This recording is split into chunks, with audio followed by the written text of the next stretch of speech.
to me and to all my family, and we owe her the most heartfelt debt any family could owe to their mother, for her love, affection, guidance, understanding, and example. Queen Elizabeth was a life well lived, a promise with destiny kept, and she is mourned most deeply in her passing. That promise of lifelong service I renew to you all today. Alongside the personal grief that all my family are feeling, we also share with so many of you in the United Kingdom, in all the countries where the Queen was head of state, in the Commonwealth and across the world, a deep sense of gratitude for the more than 70 years in which my mother, as Queen, served the people of so many nations. In 1947, on her 21st birthday, she pledged in a broadcast from Cape Town to the Commonwealth to devote her life, whether it be short or long, to the service of her peoples. That was more than a promise. It was a profound personal commitment which defined her whole life. She made sacrifices for duty. Her dedication and devotion as sovereign never wavered through times of change and progress, through times of joy and celebration, and through times of sadness and loss. In her life of service, we saw that abiding love of tradition, together with that fearless embrace of progress, which makes us great as nations. The affection, admiration, and respect she inspired became the hallmark of her reign. And as every member of my family can testify, she combined these qualities with warmth, humor, and an unerring ability always to see the best in people. I pay tribute to my mother's memory, and I honor her life of service.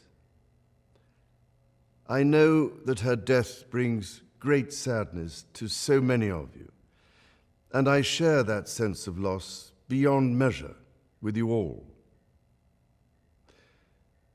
When the Queen came to the throne, Britain and the world were still coping with the privations and aftermath of the Second World War, and still living by the conventions of earlier times. In the course of the last 70 years, we have seen our society become one of many cultures and many faiths. The institutions of the state have changed in turn. But through all changes and challenges, our nation and the wider family of realms, of whose talents, traditions, and achievements I am so inexpressibly proud, have prospered and flourished. Our values have remained and must remain constant. The role and the duties of monarchy also remain, as does the sovereign's particular relationship and responsibility towards the Church of England, the church in which my own faith is so deeply rooted. In that faith and the values it inspires, I have been brought up to cherish a sense of duty to others and to hold in the greatest respect the precious traditions, freedoms, and responsibilities of our unique history and our system of parliamentary government.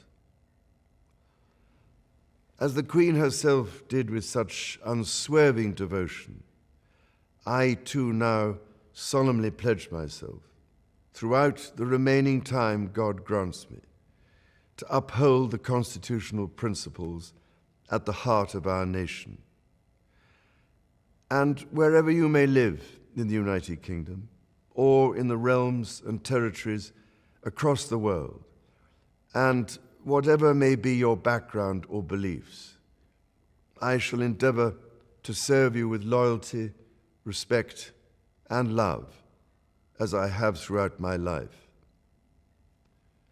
My life will, of course, change as I take up my new responsibilities. It will no longer be possible for me to give so much of my time and energies to the charities and issues for which I care so deeply. But I know this important work will go on in the trusted hands of others. This is also a time of change for my family. I count on the loving help of my darling wife, Camilla. In recognition of her own loyal public service since our marriage 17 years ago, she becomes my Queen Consort. I know she will bring to the demands of her new role the steadfast devotion to duty on which I have come to rely so much. As my heir, William now assumes the Scottish titles which have meant so much to me. He succeeds me as Duke of Cornwall and takes on the responsibilities for the Duchy of Cornwall, which I have undertaken for more than 5 decades. Today, I am proud to create him Prince of Wales, Tywysog Cymru, the country whose title I've been so greatly privileged to bear during so much of my life and duty. With Catherine beside him, our new Prince and Princess of Wales will, I know, continue to inspire and lead our national conversations, helping to bring the marginal to the centre ground, where vital help can be given. I want also to express my love for Harry and Meghan as they continue to build their lives overseas. In a little over a week's time, we will come together as a nation, as a Commonwealth, and indeed a global community, to lay my beloved mother to rest. In our sorrow, let us remember and draw strength from the light of her example. On behalf of all my family, I can only offer the most sincere and heartfelt thanks for your condolences and support. They mean more to me than I can ever possibly express.